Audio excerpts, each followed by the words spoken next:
To settle ఏదో సొల్లు అండి. నిన్న మీరు ఆ స్పీచ్ అంతా వినాలా దయచేసి మీరు మరొకసారి వింటే మీకు కేర్ఫుల్గా అర్థమవుతుంది. నాది మధ్యతరగతి మనస్తత్వం. ఎవడికి కావాలి? నీ మధ్యతరగతి మనస్తత్వమా, నువ్వు పెద్ద మనస్తత్వమా? నువ్వు వేసుకునే బూట్లను చూస్తే తెలుస్తుంది. నువ్వు వేసుకునే బెల్టు, నువ్వు వేసుకునే టీషర్ట్లు, నీ బూట్ల కాస్ట్ ఎంత చెప్పాను?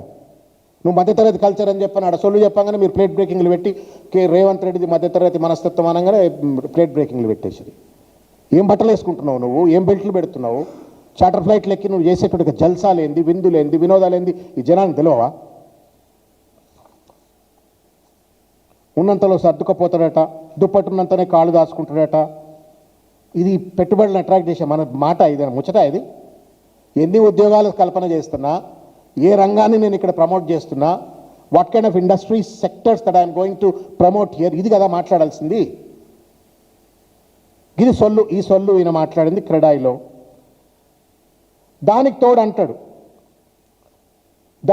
ఏమంటాడు? స్పెషల్ ప్రివిలేజ్ ఉన్న వాళ్లకు, వైల్డ్ కార్డ్ ఎంట్రీ ఉన్న వాళ్లకు ఒకవేళ సడన్గా అట్లాంటి వెసులుబాటు లేకపోతే న్యాచురల్గా వాళ్ళ కోపం ఉంటుందట. నువ్వు ఇచ్చిన వైల్డ్ కార్డ్ ఏంది? ఎంట్రీ ఏంది? నువ్వు పట్టుకొచ్చిన కంపెనీలు ఏంటివి? నువ్వు క్రియేట్ చేసిన ఉద్యోగాలు ఏంది? నువ్వు కేసీఆర్ సృష్టించినటువంటి ఒక 60,000 ఉద్యోగాలు నీ ఖాతాలు వేసుకొని నేను ఇచ్చిన అని చెప్పని, ఏ దొడ్లో కట్టినా నా దొడ్లో ఇంతే పర్లేదని చెప్పని నీ ఖాతాలు వేసుకొని నువ్వు సృష్టించిన ఉద్యోగాలన్నీ నువ్వు మాట్లాడుతున్న మాట ఏందిడా? ఇకపోతే ఇంగ్లీష్ గురించి ఏదో మాట్లాడుతున్నాడు. గ్లోబల్ ఇన్వెస్ట్మెంట్స్ అట్రాక్ట్ చేయాల్సినాడు. కొద్ది గొప్ప ఇంగ్లీష్ మాట్లాడాలి కదా. You need not be proficient, but you should be grammatically correct. Sentence structure అని అదన్నీ ఉండాలి కదా.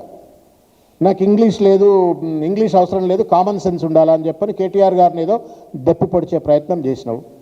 ఆయన నేర్చుకుండు, కష్టపడి నేర్చుకుండు. ఆయన కూడా కరీంనగర్లో ఎక్కడో మారుమూలనే పుట్టిన ఆయన నేర్చుకున్నాడు. నీకు చేత కాదు, నీకు వేరే వాటి మీద ఉన్నాయా, చదువు మీద లేదు. నీ కథ వేరు, నీ ముచ్చట వేరు. నీకు ఇంగ్లీష్ వస్తే ఎంత, రాకుంటే ఎంత. నాకు పెట్టుబడులు వస్తున్నాయా లేదా? నాకు కామన్ సెన్స్ ఉంది అంటున్నావు. నీకు కామన్ సెన్స్ లేదు రేవంత్ రెడ్డి గారు. You have crude sense, cruel sense. ఒక క్రూడ్ సెన్స్, క్రూయల్ సెన్స్ తోటి ఇవాళ పరిపాలన చేస్తూ ఇవాళ మొత్తం రాష్ట్రాన్ని సర్వనాశనం చేసేటువంటి ఒక ప్రయత్నం చేస్తూ ఉండు. ఆడికి పోయి కాళేశ్వరం 11% అప్పు అంటాడు, మధ్యతరగతి అంటాడు. ఏమన్నా ఈ ప్రసంగంలో ఒక పదమైనా వాళ్లకు కాన్ఫిడెన్స్ కలిగజేసేది ఉందా? ఒక్కసారి దయచేసి ఆలోచించాలని చెప్పని నేను రేవంత్ రెడ్డి గారిని కోరుతున్నా. తెలంగాణ సమాజాన్ని కూడా నేను విజ్ఞప్తి చేస్తూ ఉన్నాను. ఇవాళ ఒక నాన్ సెన్సికల్, ఇర్రెలవెంట్, పాయిజనస్ స్పీచ్ను ఆడ మాట్లాడి ఆయన ఏదో పొడి చేసినా అని చెప్పని రేవంత్ రెడ్డి గారు సంతోషపడవచ్చు. కానీ ఒక రంగం నాశనం అవుతుంది. కొన్ని లక్షల మంది దానిపైన ఆధారపడేటువంటి ఒక పేద ప్రజలు, మధ్యతరగతి ప్రజలు, నిర్మాణ రంగంలో ఉన్నటువంటి